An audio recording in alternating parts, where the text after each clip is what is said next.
Gracias, senadora. Tiene la palabra el senador Chiappe.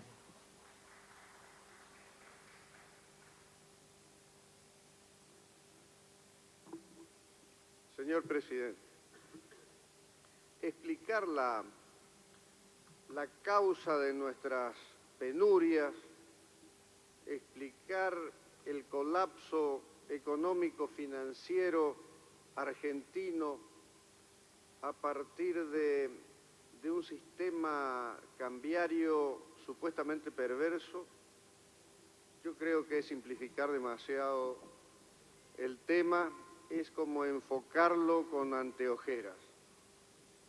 Habría más vale que tratar de encontrar las causas profundas de esta crisis que nos agobia y nos entristece a los argentinos en muchas otras razones, como por ejemplo podríamos citar a simple título ejemplificativo la corrupción generalizada que se enseñoreó en los últimos tiempos, pero no muy cortos, sino bastante largos, en distintos estamentos del poder, o en la propensión al dispendio de una clase dirigente insensata que ha dilapidado realmente los recursos del Estado.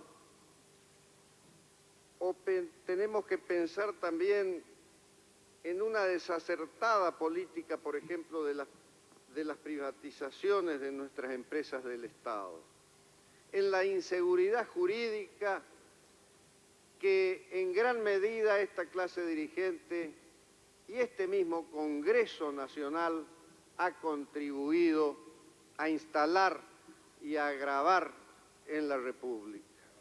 Esta inseguridad jurídica hay que prestarle mucha atención. Creo que este Congreso es realmente responsable en gran medida de la causa de nuestras desdichas, porque cada día pareciera que se contribuye en alguna medida a aumentar esa inseguridad jurídica, que ahuyenta, por supuesto, la erradicación de capitales o empresarias que tanta necesidad tenemos de alentar en nuestro país para mejorar el estándar de vida de nuestro pueblo.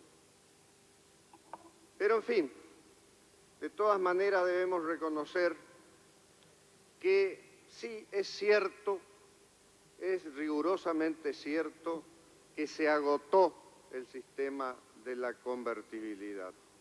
Está muerto, como aquí se dijo hace un rato. Y hay que proveer en su reemplazo. Y quisiéramos, desde este modesto sector político, sumarnos a la coincidencia que advierto, a la inteligencia que se da entre los dos bloques mayoritarios. Quisiéramos sumarnos como nos sumamos al elegir a nuestro actual presidente de la República, que lo hicimos con entusiasmo, lo reconozco. Y confío y confiamos en su patriotismo, en su experiencia, en sus intenciones, pero hay que ayudarlo. Y no creo que a partir de este instrumento que estamos tratando de dar al Ejecutivo, este instrumento legal podamos ayudarlo. Realmente tengo mis grandes dudas. No creo que así como está este proyecto, realmente vayamos a ir en auxilio de tanta necesidad. Yo creo que estamos por hacer, una vez más, estamos por hacer mal las cosas si no nos ponemos de acuerdo. Tengo, insisto, el propósito de votar favorablemente este proyecto en general, pero si las dos bancadas mayoritarias acceden a introducir algunas elementales cortapisas que son necesarias para que podamos votar. Hay cosas que no se pueden votar en este proyecto y que yo voy a pasar a señalar lo más brevemente posible. En primer lugar,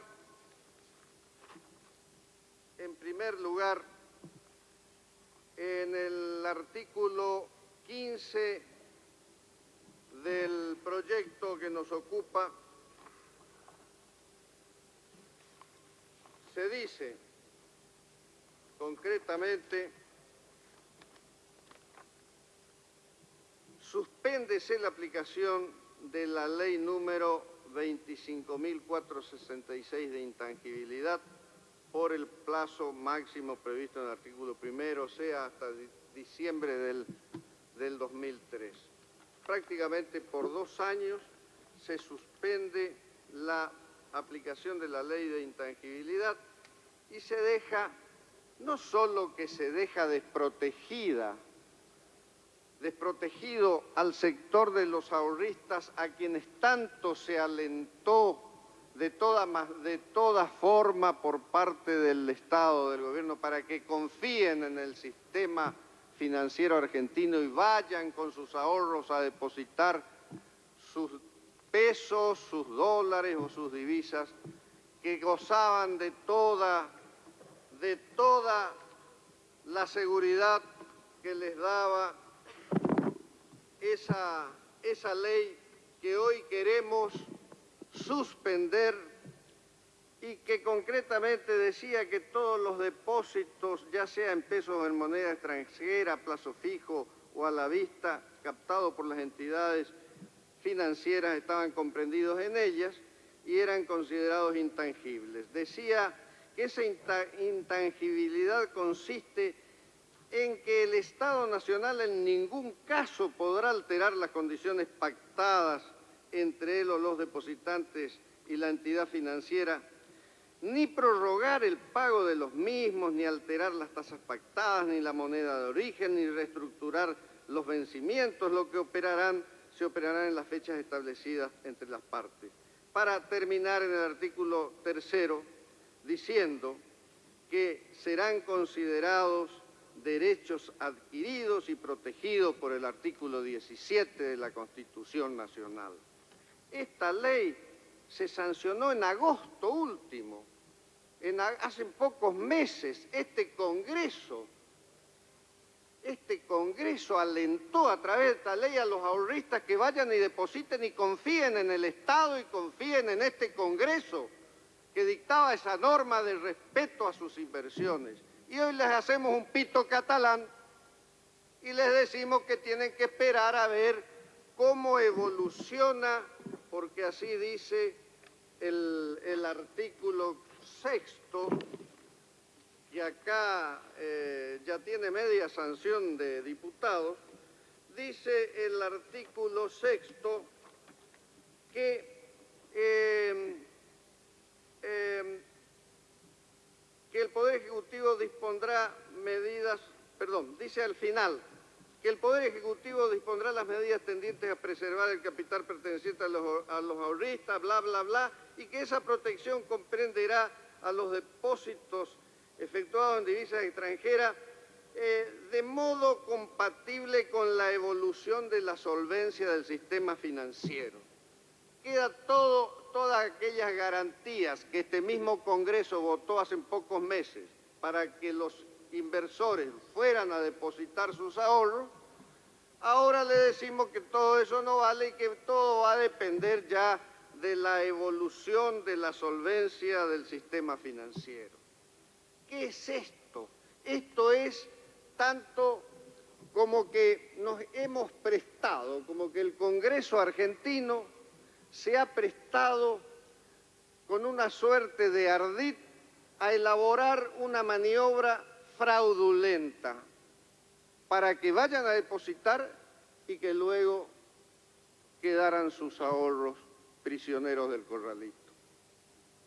Esto es grotesco, esto no resiste el más mínimo análisis, esto va a perjudicar ya para siempre la confiabilidad del sistema financiero argentino. Yo no sé quién más después de esto, si hoy votamos esta ley, así como está proyectada, esta última parte del artículo 6º, no sé quién va a pasar por la vereda del banco. no digo que va a ir a poner sus ahorros el día de mañana allí. Este es un tema que tenemos que necesariamente modificar para que este país pueda seguir existiendo. ¿Quién va a confiar el día de mañana en nosotros? Ni los de adentro ni los de afuera. Con esto, insisto, nuestra seguridad jurídica ya será absolutamente nula. El Congreso no puede ser cómplice, nosotros no podemos ser cómplices de una maniobra defraudatoria al pueblo argentino o a los ahorristas que creyeron en esta supuesta intangibilidad. Pero no es todo. Para ello, para terminar con este tema, yo adelanto que voy a proponer una modificación de la última parte de este artículo 6º, en virtud de la cual diría la última parte del 6º: los depósitos a la vista y a plazo fijo que hayan sido afectados por el decreto 1570 del 2001 serán devueltos a sus legítimos titulares en la misma moneda en que fueron efectuados y en plazos escalonados, no superiores a 1 año, dando prioridad proporcionalmente a los ahorristas de menor cuantía según lo reglamente el Poder Ejecutivo Nacional, que asimismo deberá reglamentar la entrega a dichos ahorristas, a partir de la vigencia de la presente ley, de títulos o documentos que acrediten la respectiva tenencia de sus ahorros, transferibles a terceros, a efectos de otorgar mayor liquidez al mercado. Démosle al Poder Ejecutivo la facultad reglamentaria, pero en la medida de lo necesario. Esto de dejar en manos del Poder Ejecutivo el respeto a aquella ley de intangibilidad que nosotros estamos hoy borrando con el codo, es un sarcasmo del Congreso al pueblo argentino, que no se puede tolerar. Es demasiado grosero, es grotesco, es inaceptable. Esto, y voy a proponer también otra modificación para apoyar en general la ley. Con esta modificación y agregando al artículo 4º del título 3 sobre modificaciones a la ley de convertibilidad, allí se propone agregar al artículo 3º de la 23.928, modificado por el artículo 4º de este proyecto, el siguiente texto, muy breve. Al final de ese artículo, insisto que es el cuarto que dice, es el artículo 4º de este proyecto que modifica, es el cuarto de este proyecto que modifica el 3º de la 23.928. Al final de ese artículo 4º, que habla de la posibilidad de que cuando las reservas se inviertan en los depósitos, otras operaciones, etcétera, ahí al final agregar simplemente un párrafo que diga: en ningún caso el total de la emisión monetaria podrá exceder el valor de la totalidad de las reservas del Banco Central a fin de evitar cualquier expansión inflacionaria de los medios de pago. Esto es imperiosamente necesario porque si no lo hacemos así, si autorizamos lisa y llanamente a emitir sin ninguna clase de cortapisas, estamos por alentar una hiperinflación que va a redundar en perjuicio principalmente, como aquí bien se señalara, de los sectores de menos recursos, fundamentalmente del sector asalariado. Entonces, con estas pequeñas modificaciones que son fundamentales y eliminando el artículo 15, que se refiere a la suspensión de la ley de intangibilidad, podríamos sumarnos en un esfuerzo de flexibilidad para el entendimiento, para el consenso. Queremos sumarnos, insistimos, queremos hacerlo, pero sin esto es absolutamente imposible. Queremos sumarnos porque creemos que hoy más que nunca la República necesita del concurso, del esfuerzo, de la colaboración de todos los sectores políticos. Y creo que si no se presta debida atención a esta reflexión, corren el riesgo los dos sectores mayoritarios del Congreso Nacional en ambas cámaras, corren el riesgo de ser arrastrados a su final político por total falta de credibilidad. Yo quiero llamar a la reflexión desde este modesto bloque del Partido Liberal de Corrientes, quiero llamar la atención a los sectores mayoritarios, a los bloques justicialista y radical, para que esto es cuestión de muy poco tiempo. Hoy mismo puede volver, yo sé que la crisis es exigente y que cuanto antes tengan los instrumentos mejor, pero es demasiado grave lo que se va a hacer. Creo que corremos el riesgo con el tema del corralito, con la burla, con el pito catalán, insisto, que le hacemos a los ahorristas, corremos el riesgo de que nos prendan fuego con el edificio del Congreso y todos los legisladores adentro. Yo creo que debemos, si fuera necesario, pido un cuarto intermedio muy breve para conversar, porque nosotros, repito una vez más a fuerza de ser cargoso, que quisiéramos sumarnos a este proyecto con todos los reparos que tenemos por la delegación de facultades.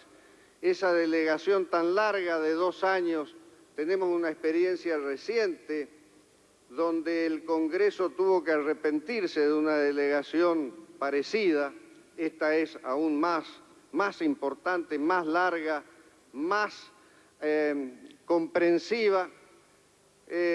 Podríamos acotar un poco eso y podríamos entre todos contribuir a dar una solución que realmente preocupa demasiado al pueblo argentino.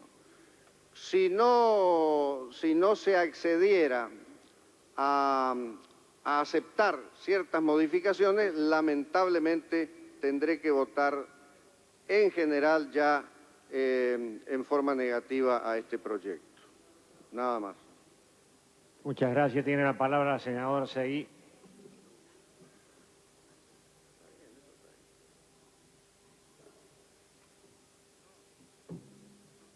Señor presidente, señoras y señores senadores, tratamos hoy el proyecto de ley del Poder Ejecutivo a través del cual el mismo pretende poner un marco a la solución de los primeros y más graves problemas con los que se ha enfrentado en la conducción del Estado. Este proyecto es, como sabemos, un proyecto elaborado en tiempo récord, en momentos en que el país atraviesa su más profunda crisis. He intentado analizarlo en profundidad para colaborar desde mi conciencia política y desde mi saber jurídico a que esta norma fuese lo más justa posible, lo más equitativa y lo más perfecta, especialmente en la distribución entre los distintos sectores de los costos de la no querida medida de la devaluación. enterados mis pares del bloque justicialista, del texto de mis modificaciones, fui encomendada para consensuar las mismas con el bloque de mi partido en la Honorable Cámara de Diputados de la Nación. Compruebo hoy, señoras y señores senadores, que la norma sancionada por la Honorable Cámara de Diputados carece en gran medida de las modificaciones propuestas. La gravedad de la crisis nacional y el profundo dramatismo de la hora me obligan a votar conjuntamente con mi bloque la norma sancionada por la Cámara de Diputados, con una expresa salvedad. El primer día hábil legislativo voy a proponer a este honorable Senado la sanción de 2 proyectos de leyes que considero vitales y que paso a exponer. El primero se refiere a lo siguiente. La ley de convertibilidad no solo implicó la introducción de una paridad 1 a 1 y la posibilidad de la conversión del peso al dólar en la economía argentina, sino que también importó algo de significativa importancia o de gran significación en la vida de la comunidad argentina, y fue el abandono del sabio sistema que el Código Civil traía para las obligaciones en moneda extranjera. El régimen de los artículos 617, 619 y 623 del Código Civil fue dejado de lado por la ley de convertibilidad. En efecto, nuestro código había dispuesto considerar moneda de curso legal en la Argentina a la emitida en el territorio de nuestro país. Y por otro lado, había dispuesto para las obligaciones en monedas extranjeras considerar las mismas como obligaciones de dar cantidades de cosas. La Ley 23.928 introdujo una modificación sustancial. A partir de ella, las obligaciones en moneda extranjera son en la Argentina obligaciones de dar sumas de dinero. Y esto implicó en los hechos otorgarle un virtual carácter de moneda de curso legal en la Argentina a la moneda extranjera, más concretamente al dólar estadounidense. Facilitó también en la práctica la proliferación en la vida de nuestra comunidad nacional de los contratos celebrados en dólares y en moneda extranjera. Ello permitió una ficción, la de que los argentinos, en su gran mayoría, se vieron obligados a pactar las obligaciones a plazo y las obligaciones pagaderas en cuota en dólares estadounidenses, vale decir, en billetes inexistentes en cantidad suficiente en nuestro país. Los argentinos nos hemos obligado en la última década a entregar cosas que no existen en la Argentina. Y eso ha ocurrido no solo en el sistema bancario, ha ocurrido también en la vida corriente y en las relaciones privadas entre argentinos. El artículo 5 de la ley que se sanciona mantiene intactas y reafirma las modificaciones introducidas por la ley de convertibilidad a los artículos 617 619 y 623 del Código Civil. Vale decir que preserva para el futuro la vigencia plena en nuestro país de las contrataciones en dólares y en moneda extranjera. Yo quiero que ustedes se detengan en este punto. Si por un lado hemos declarado, hemos reconocido rota la paridad entre el dólar y el peso en la Argentina, con dolor en esta ley que seguramente vamos a sancionar, y por otro lado mantenemos abierta la posibilidad para que los argentinos sigan endeudándose en dólares, corremos el riesgo, señoras y señores senadores, que los que más tienen en la Argentina obliguen a los que menos tienen a contratar en dólares todas y cada una de las obligaciones que los que menos tienen tengan necesidad de contratar. Volver hoy al sistema sabio de nuestro Código Civil es entonces proteger a los que tienen menos frente a los poderosos. Es también ejercer un acto de soberanía y es nada más y nada menos que consolidar nuestra moneda. Si no lo hacemos, señores senadores, nosotros habremos solamente devaluado sin especificar, salvo en los casos estrictos en los que la ley que sancionamos prevé la especificación, que son dos fundamentalmente y que no quiero dejar de mencionar. Los de las tarifas por un lado y por otro lado todo lo que se refiere a los créditos de hasta 100.000 pesos que los deudores mantienen con el sistema bancario argentino.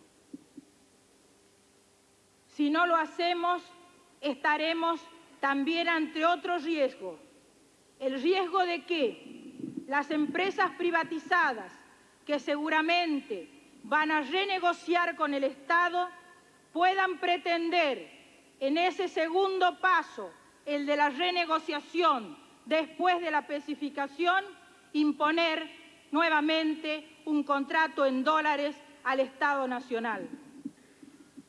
El segundo aspecto, señoras y señores senadores, es que yo había advertido que la presente ley ha guardado silencio frente a la situación de las provincias que se encuentran endeudadas en dólares frente a la banca nacional. Y acá vale hacer la mención de que las provincias argentinas, como la que yo represento, Tucumán, se ha visto obligada a contraer deudas en dólares como consecuencia de las importantes transferencias que ha realizado al Estado Nacional a través de los distintos pactos fiscales de los últimos años. En la expectativa de los aumentos en la recaudación que se le ofrecieron, las provincias argentinas, luego, cuando esas expectativas no se vieron cumplidas, tuvieron que contraer estas deudas. Si nosotros no sancionamos una ley que contemple también compensaciones frente a esas situaciones, hoy habremos acrecentado también la deuda de las provincias argentinas en un 40%. Son muchas más las modificaciones que consideré precisas hacer, pero ninguna tan importantes como estas dos que acabo de mencionar. Pido entonces a los señores senadores que me sepan interpretar. Voy a votar acompañando a mi bloque en el proyecto íntegro de ley que hoy se pretende sancionar, con la expresa mención que dejo hoy solicitado a este cuerpo el acompañamiento de ustedes en la sanción de los dos proyectos de ley que me propongo presentar mañana mismo en este honorable Senado. Nada más. Gracias, senadora. Tiene la palabra la senadora Colombo. Señor presidente, hoy nos encontramos, como en marzo del año pasado, frente al pedido del Poder Ejecutivo Nacional formulado ante este Congreso de delegar poderes para que puedan afrontar la grave coyuntura por la que atraviesa nuestro país. Pero esta vez la diferencia es sustantiva. En el marco de esta tragedia institucional y social que ha vivido la Argentina en estos últimos días, no hay margen para el fracaso. Por eso creo que la delegación de poderes que plantea este proyecto, remitido por el Poder Ejecutivo Nacional, que a mi criterio es demasiado amplia, pues a diferencia de lo que sucedía en marzo, acá se establecen amplias materias en las que efectuamos delegaciones legislativas, sin poner al mismo tiempo o dictar al mismo tiempo pautas precisas que guíen al Poder Administrador a la hora de ejercer estas facultades delegadas. Pero no obstante ello, y confiando en la palabra del Presidente de la Nación ante la Asamblea Legislativa celebrada el 1 de enero, que voy a repetir, él dijo que el denominador común que tienen las naciones que han progresado en la tierra es la defensa de los intereses nacionales, la defensa de su pueblo, la defensa de su trabajo. Entonces creo que sobre esta base, sobre estas premisas, el Presidente de la Nación, pese a la falla de este proyecto, que reitero, no incorpora pautas claras para que el Poder Administrador ejerza esta delegación de facultades, sobre esta promesa del Presidente deberá acompañar la legitimidad de origen de su designación, que a mi criterio es inobjetable, pues fue efectuada frente a una doble acefalía por la Asamblea Legislativa, bajo el paraguas de la Constitución Nacional y de las leyes. Deberá agregar a esa legitimidad de origen la legitimidad en el ejercicio de estas facultades. Y en relación a esto creo que subyace la definición del rol del Estado argentino en este esquema de economía mixta.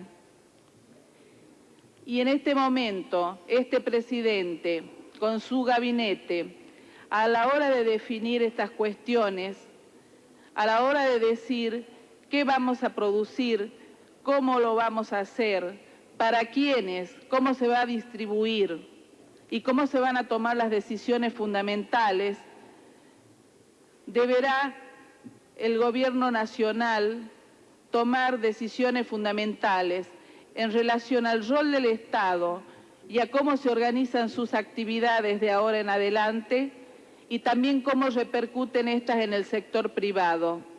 En el primer aspecto creo que las decisiones debieran lograr una ruptura con el pasado y la consolidación de un equilibrio fiscal en la Argentina. La discusión de la relación nación-provincias en el marco... Perdón, señora senadora, Sí, pido un señor poco de presidente. silencio en la sala así escuchamos a la expositora. En el marco del dictado de una nueva ley de coparticipación federal de impuestos, definir cómo se va a financiar el sistema previsional en la Argentina, definir en síntesis todo lo que tenga que ver con las actividades del Estado y cómo se organizan estas en los distintos niveles de gobierno en nuestro país. Y por otro lado, tomar decisiones que permitan fortalecer la banca nacional, como acá se dijo, fortalecer la industria nacional y la producción nacional y posibilitar la inclusión social de millones de argentinos que hoy están excluidos. Realmente creo que debo volver sobre el principio. La legitimidad de ejercicio de estos poderes que hoy el Congreso le va a delegar al presidente de la Nación dependerá, a mi criterio, de que se hagan estas cosas.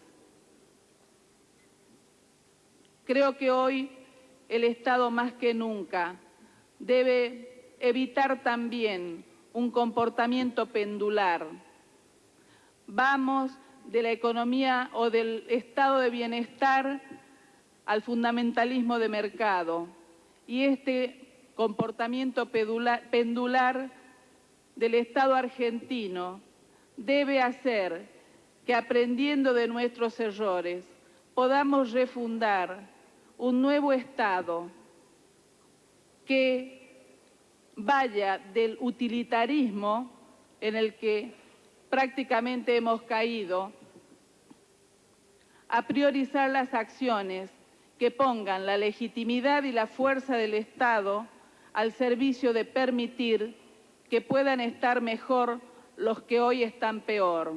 Y los que hoy están peor son esos 14 millones de pobres, que sin duda con esta devaluación serán más. También los que están peor son los productores, los industriales, los que realmente vieron bajar las persianas de sus fábricas, las economías regionales destruidas como resultado de un modelo económico que lesionó de muerte la competitividad de la producción argentina. Los que hoy están peor también son los asalariados y los depositantes o los ahorristas de la clase media que tienen sus dineros inmovilizados en los bancos. También está mal la banca nacional, mientras la banca extranjera, que hizo la vista gorda a la fuga de capitales, mientras las empresas privatizadas, que tuvieron tasas de rentabilidad que jamás hubieran imaginado en otro lugar de la tierra, hoy están volcando su presión y haciendo un movimiento de pinzas para que este Congreso no haga lo que está por hacer. Y creo que lo que hoy vamos a hacer va a empezar a devolverle a este Congreso de la Nación Argentina la credibilidad y hasta diría, más allá de que algunos piensan que no está afectada nuestra legitimidad, pero le va a empezar a devolver la credibilidad a los ciudadanos en sus instituciones. A partir de hoy, el ejercicio de estos poderes delegados al presidente de la Nación deberá ser legitimado, reitero, con la legitimidad de ejercicio, y en esa tarea el Congreso debe tener un rol fundamental. La limitación a la delegación de poderes está, por un lado, planteada entre las disposiciones del artículo 29 de la Constitución Nacional, que califica de infames traidores a la patria a los que ejercen la suma del poder público, y las facultades que este Congreso, a través de la Comisión de Seguimiento de las Facultades Delegadas, deberá efectuar en serio, en forma permanente y con permanente referencia a este plenario de esta Cámara y al plenario de la Cámara de Diputados de la Nación. Para finalizar, voy a leer cómo terminaba en el mes de marzo, cuando le dimos facultades delegadas al presidente de la Rúa, mi intervención en esa sesión. Entonces decía: señor presidente, señores legisladores, he querido fundar mi voto afirmativo al requerimiento efectuado por el Poder Ejecutivo Nacional, no sin antes dejar claramente asentada mi posición personal. Pero también entiendo el llamado del titular del Poder Ejecutivo Nacional, a quien en definitiva otorgamos la delegación que requiere, como el compromiso a adicionar la legitimidad del poder emergente de las urnas con la legitimidad de ejercicio. Es el presidente de la Nación quien se posiciona en el ejercicio del poder en beneficio de todos los argentinos, asumiendo el liderazgo de encabezar una cruzada política por una Argentina sin exclusiones. Es el presidente de la Nación, aquella vez lo era y fracasó, y esta vez también debe serlo, y todos apostamos a que triunfe. El reaseguro de que bajo esta medida que se requiere en el proyecto de ley en cuestión, no se afectarán los derechos vigentes de los argentinos en materia de trabajo, de vivienda, de salud, de previsión social, de educación y de desarrollo social.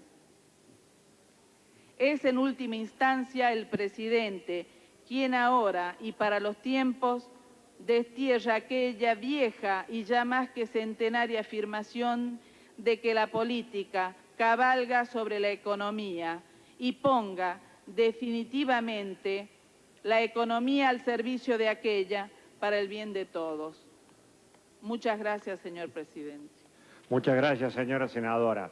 Antes de darle la palabra al próximo orador, quiero decir que con la senadora han finalizado todos los presidentes de bloque, excepto el senador Gioja, que habla en último término. Al resto de los oradores le pido ceñirse al tiempo, por favor. Está incluido como No, el pero último. quiero incluirme en la brevedad, presidente. Ah, quiere incluirse en la brevedad. Para hacer un aporte quiero incluirme en la brevedad. La presidencia saluda esta actitud suya. Como estoy Tiene la dispuesto a no palabra el hablar, senador presidente. Menem. Hemos atribuido 15 minutos por cada orador. Bueno. No. Voy a hacer que me agradezca también hablando menos de ese tiempo. Señor presidente, distinguidos colegas, creo que a esta altura del debate ya se ha expuesto un amplio espectro de las posiciones de las distintas bancadas y de los colegas sobre la opinión que le merece la ley y el momento que se vive. Yo recuerdo que hace 11 años, un sábado por la tarde, en este mismo recinto le extendimos la partida de nacimiento a la convertibilidad. 11 años después, un día domingo, le estamos extendiendo la partida de defunción. Muchos han dicho con razón que la convertibilidad ya había muerto, estaba clínicamente muerta o estaba con respirador artificial. Y algunos le atribuyen a la convertibilidad una serie de males, algunos hasta la han comparado con una ametralladora con silenciador. Lo cierto es que no vamos a hacer el velorio de la convertibilidad, como decía el senador Baglini, pero a veces conviene decir algunas cosas a la hora de hacer un funeral cívico. La convertibilidad no ha sido la causa de los males que vive el país. Muy por el contrario, fue un instrumento muy útil en su momento para sacar al país de una situación gravísima que se vivía como consecuencia de la inflación y de la hiperinflación que hizo estragos en nuestro país. Esa es la palabra, hizo estragos en nuestro país. La convertibilidad no murió de muerte natural, se la fue matando en los últimos tiempos. Se la mató cuando se atacó una institución fundamental para mantener la convertibilidad, que era la autonomía del Banco Central, cuando discrecionalmente y arbitrariamente se cambiaron las autoridades del Banco Central que estaban en defensa de la convertibilidad. Se le atacó o se puso en duda su vigencia cuando se le introdujo otra moneda, como fue el euro, aun cuando supeditado a que alcanzara el valor del dólar, pero ya se puso en duda sobre la vigencia de la convertibilidad. Se puso en duda la convertibilidad cuando con alguna complacencia en el manejo de las reservas se empezó a dejar que se fueran de esa posición que había en el Banco Central, que fue una de las más extraordinarias en materia de reservas en la historia del país. Porque hoy, a la hora de atacar a la convertibilidad, se ha olvidado que fue uno de los instrumentos que permitió la estabilidad económica en el país durante 10 años, que posibilitó que se hicieran reservas por más de 30.000 millones de pesos o de dólares, que posibilitó uno de los grados de crecimiento más grandes que tuvo el país en las últimas décadas, cerca del 60%, que posibilitó, en definitiva, que haya credibilidad, que haya previsibilidad. Es cierto que si en determinado momento se pudo creer que la convertibilidad tenía que dejarse de lado, tendría que haberse hecho en forma más ordenada, no en la forma que lo estamos haciendo ahora. Yo no soy un enamorado de la convertibilidad, ni creo que sea también la solución mágica de todos los problemas. Creo que ha sido un instrumento formidable para la estabilidad y el crecimiento del país, repito, cerca del 60% en una década. Yo no sé, no creo que la convertibilidad haya sido la causa de la recesión. Creo que la recesión en nuestro país fue producto en esta economía globalizada, en estos países emergentes, de las crisis que hubo en otras partes del mundo y que la convertibilidad le posibilitó soportarlas a pie firme, aun cuando a causa de esas crisis empezó un proceso de recesión. La crisis del tequila, como aquí se recordó, la del sudeste asiático, la de Rusia, la de Turquía, la de Brasil, todas pudieron ser aguantadas a pie firme en nuestro país, porque teníamos ese instrumento de estabilidad que era la convertibilidad. Y hoy la estamos dejando. Es una decisión política y yo la respeto como tal. Yo no estoy muy convencido de lo que estamos resolviendo hoy. La voy a votar por disciplina partidaria. La voy a votar porque creo que la razón de la mayoría debe ser seguramente más poderosa que lo que uno piensa en particular.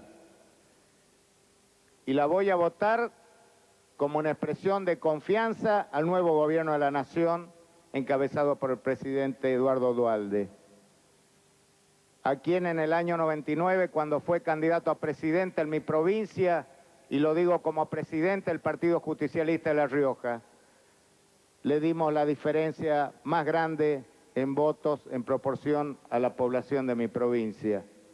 Y hoy le estoy ratificando la confianza al votar esta decisión política y esta delegación de facultades. Lo que sí quiero expresar mi preocupación por la devaluación. Yo comparto las expresiones de algunos colegas en el sentido de que esta facultad de fijar el valor de la moneda tiene que ejercerse en forma prudente y razonable. No tengo duda que se lo va a hacer, pero creo que hay que darle más previsibilidad. Creo que hay que anclarla con ciertos parámetros sea con una canasta de monedas, habrá que elegir con qué monedas, para que tengamos un país más previsible. Lo que nos permitió crecer en la década del 90 fue la previsibilidad. Sabíamos a qué atenernos. Saber a qué atenernos se llama seguridad jurídica, se llama previsibilidad, se llama credibilidad. En estos últimos tiempos le hemos asestado un golpe mortal a la credibilidad, sino que lo digan los ahorristas. Le tengo mucho miedo a la devaluación, señor presidente. Los que hemos vivido la época de la hiperinflación, sabemos lo que ello significa. Bien lo decía el senador Baglini, tenemos como un recuerdo dormido, una conciencia dormida. A mí me hace acordar a aquel alcohólico que se lo somete a un tratamiento de abstención durante varios años y de pronto se le hace probar de nuevo el alcohol. Tengo miedo que volvamos a esa cultura inflacionaria que hemos tenido por muchos años.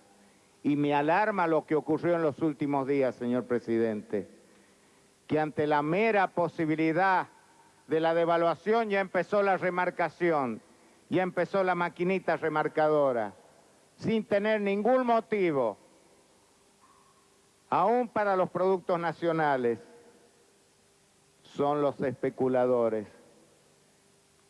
Y detrás de eso, la necesidad de volver a mecanismos que creíamos que tenían que ser superados o que habían sido superados, como control de precios, control de cambios.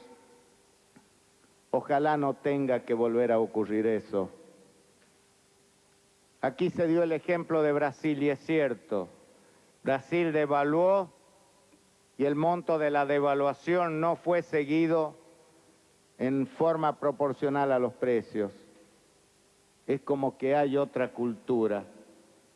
Pero creo que en estos momentos de crisis es cuando debemos reaccionar. La crisis debe convocar a todos los argentinos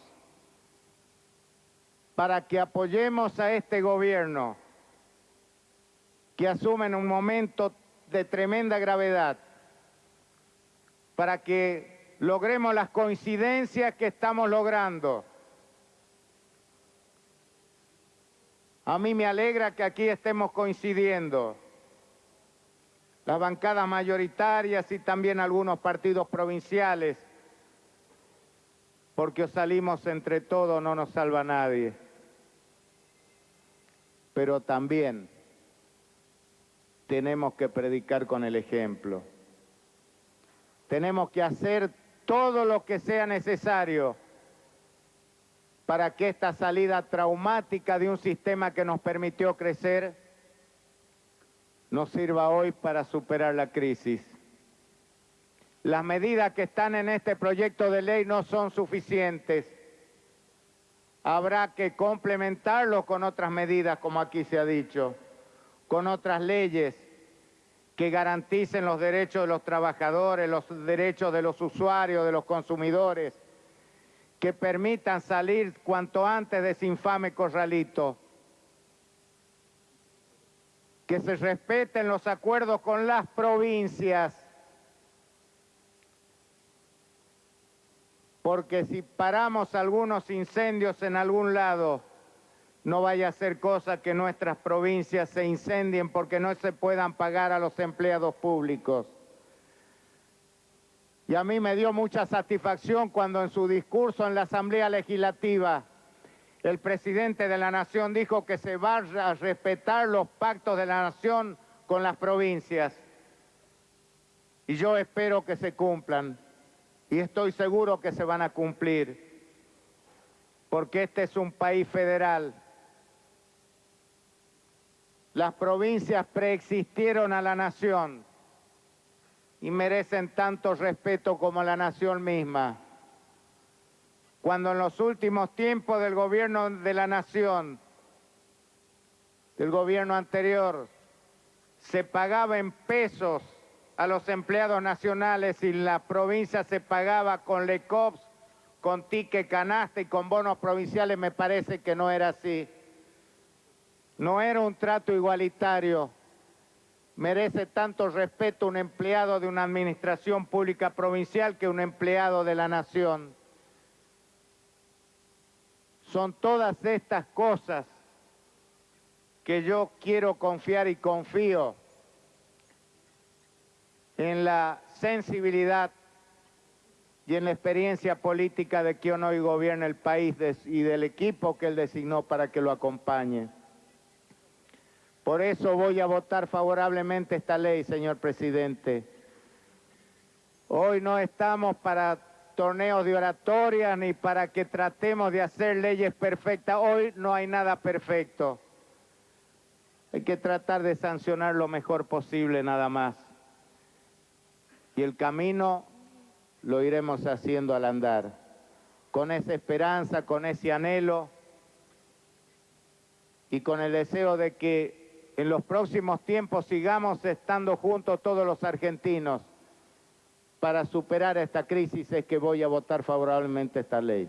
Gracias, presidente. Muchas gracias, señor senador. Tiene la palabra el senador Falcó. Gracias, presidente. Colegas, ante tanta muerte de modelos y ante tanto nacimiento de nuevos modelos, me venía a la memoria que hay que tomar determinadas actitudes cuando una persona se muere. Hay que poner a disposición de la persona los mejores recursos que tiene el médico para poder mantenerla con vida. Ante tanta muerte de modelos, tenemos que hablar de poner lo mejor de nosotros. Y no solamente lo mejor, sino lo que más queremos, que es la idea de nación. Ante tanta muerte y nacimiento de modelos, presidente, cuando una persona nace, el equipo de médicos tiene que poner a disposición los mejores recursos para que esa criatura viva en salud. Y nosotros tenemos que poner lo mejor de nuestro consenso, pero de nuestro consenso, no de nuestros acuerdos espurios, que no existen, ni de nuestros claros oscuros, que no existen. Y no podemos permitir que en la Cámara de Senadores de la Nación se haga gatopardismo. Aquí no hay matices, aquí hay personas que quieren mejorar el estado deplorable de una nación. Por eso, presidente, a mí me parece que cuando una persona está intoxicada, los médicos deben poner, no solamente en el diagnóstico, sino en su terapéutica, tienen que poner lo mejor de sí para saber cómo tratarlo. Aquí, ante un modelo intoxicado hace muchos años, por eso me permito, con todo el respeto, de disentir con algunos de los que piensan que ha habido atentados. Por supuesto que ha habido atentados. Ha habido intoxicación de un modelo. Ha habido intoxicación cuando el endeudamiento irresponsable, la política fiscal errática y la política cambiaria sin rumbo intoxicaron a la convertibilidad.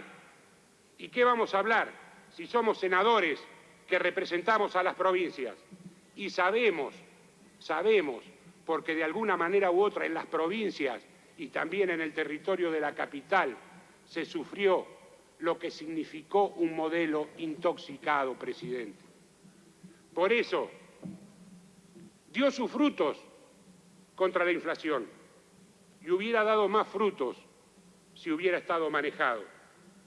Pero los políticos tenemos una culpa que pagar y lo decimos desde el dolor de quien representamos a un partido que viene de irse, los que sabemos que tenemos que decirle a la nación que fracasamos.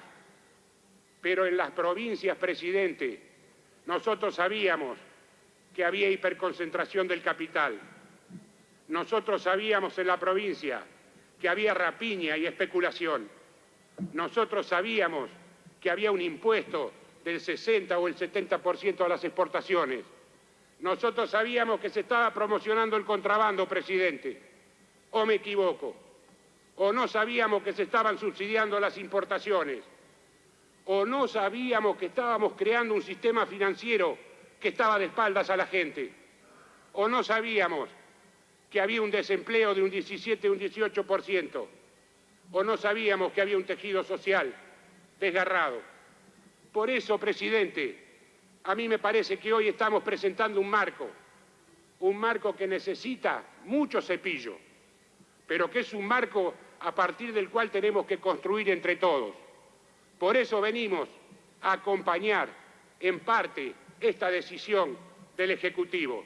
Hay cosas que nos hubieran gustado, que estuvieran mucho mejor de las que estamos presentando, pero de todas maneras tenemos que solucionar la desigualdad social, tenemos que solucionar el desempleo, tenemos que solucionar la política cambiaria, tenemos que solucionar la política fiscal, tenemos que solucionar la política de solidaridad social con nuestra gente. Por eso queremos hacer a esta Cámara de Senadores algunas preguntas. ¿Estamos seguros de que juntos vamos a dar previsibilidad fiscal con este sistema, presidente? ¿Estamos seguros que vamos a delinear con consenso y entre todos las políticas públicas que ayuden a la gente? ¿Estamos seguros que vamos a reconstruir con este marco la seguridad jurídica? Tenemos que caminar, o si no apelo a su memoria, presidente. No queremos volver a recrear al Tartufo de Molière.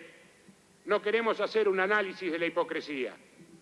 Queremos rechazar la política de los Hipócrates, que tanto mal nos ha hecho a los argentinos y que tan desprestigiada tiene hoy a los políticos, no a la clase política que no existe, a los políticos.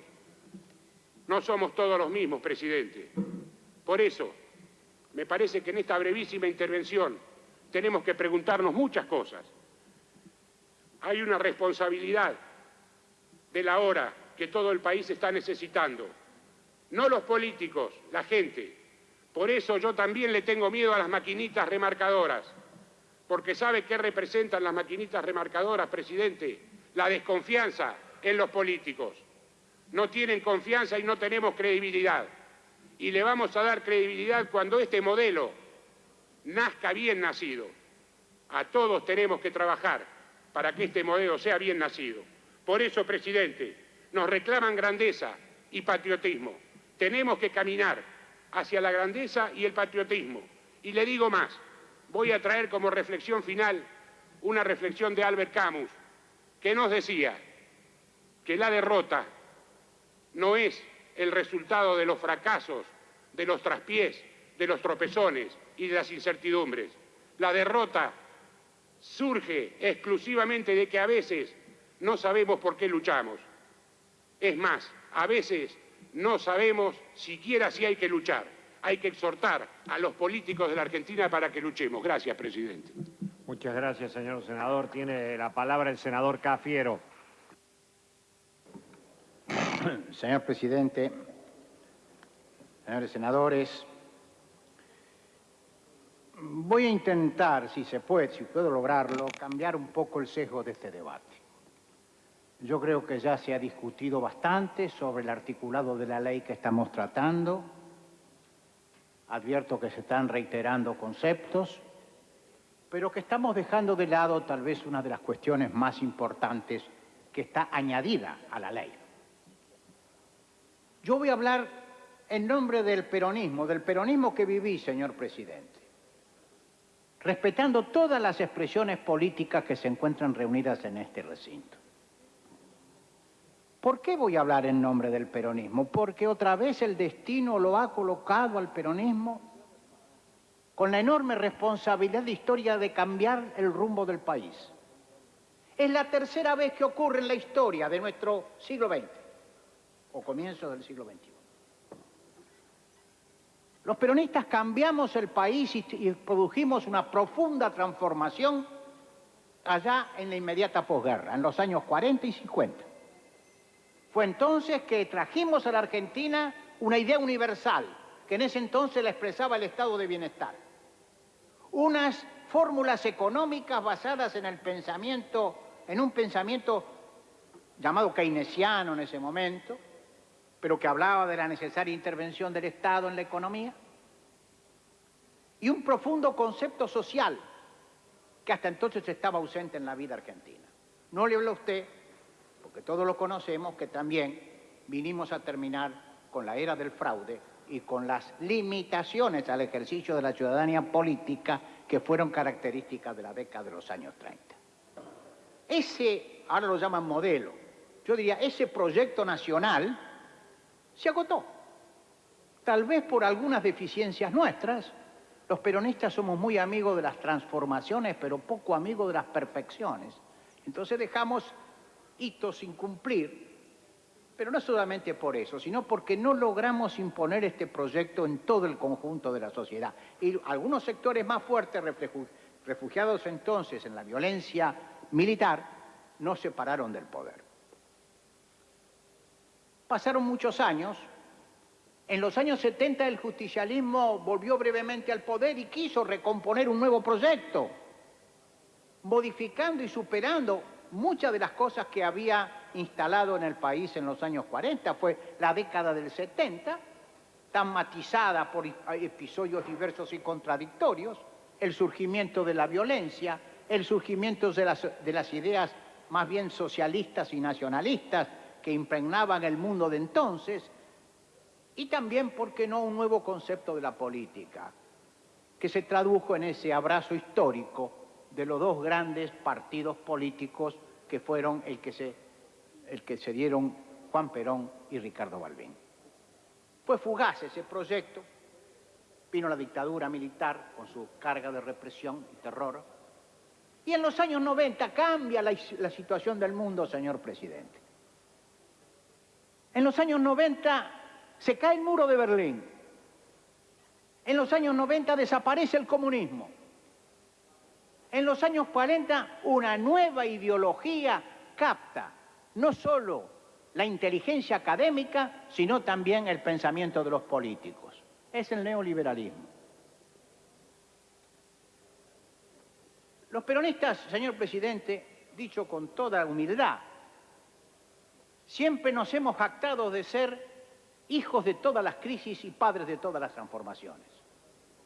Asistimos a un debate no explícito de si frente a esta nueva ideología que caminaba el mundo, este nuevo fantasma que como hubiera dicho el manifiesto, un manifiesto comunista de entonces o de anterior, si íbamos a tener la capacidad de poder compatibilizar nuestras ideas históricas con esta nueva ola, con esta nueva filosofía, porque, y volviendo a un tema que se ha tratado debidamente acá, la convertibilidad no fue solo un instrumento.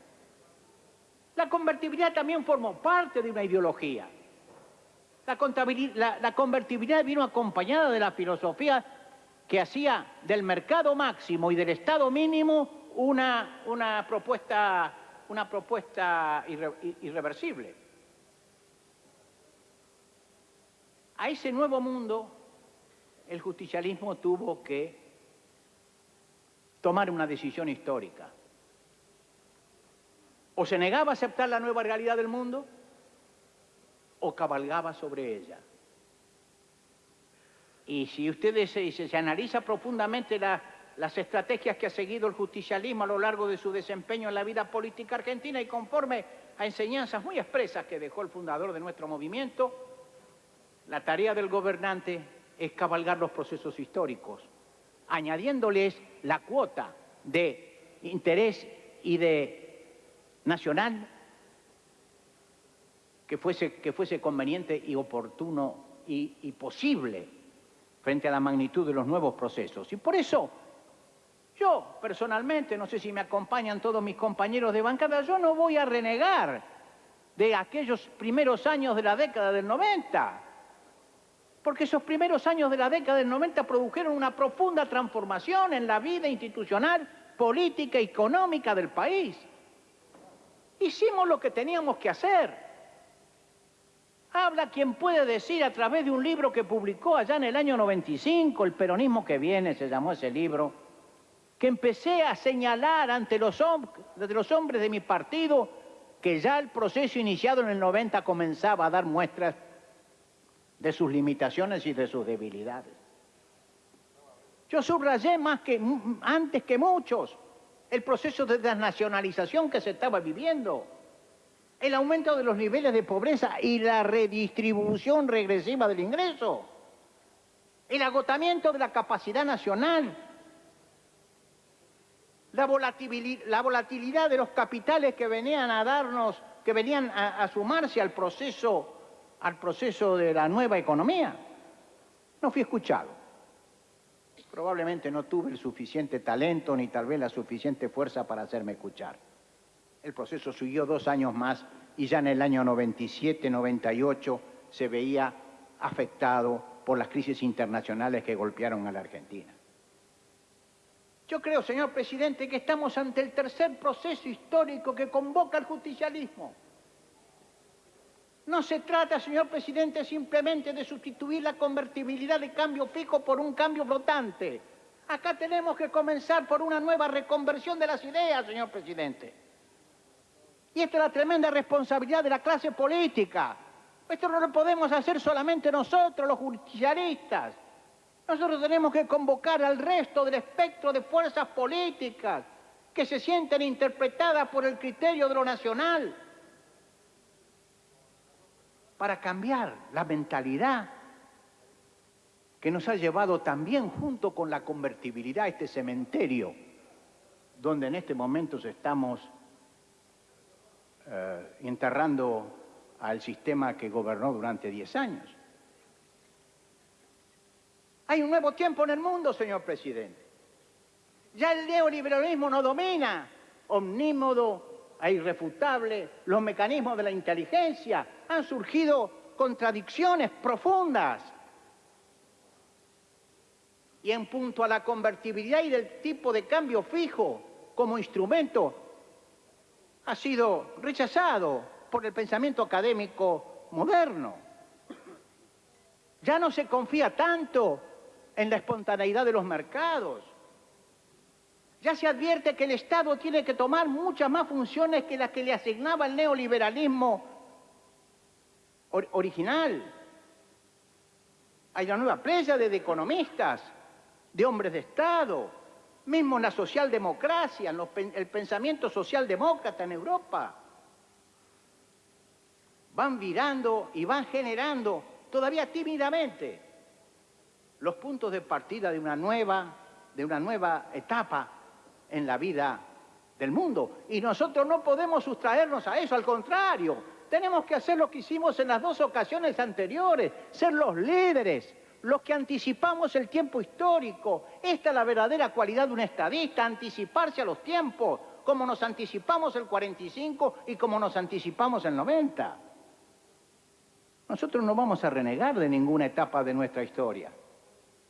Nosotros constituimos una entidad histórica que tiene en su bagaje no solo las conquistas sociales más importantes que ha tenido el pueblo, sino también muchos muertos, muchos presos, mucha muerte, mucha sangre y mucha represión. Eso forma parte de nuestra historia y no la vamos a rifar. Entramos a otra época. Queremos liderarla. Por eso hemos sido convocados por el pueblo. Si es asamblea legislativa o si es elección, eso para mí hoy constituye un episodio secundario.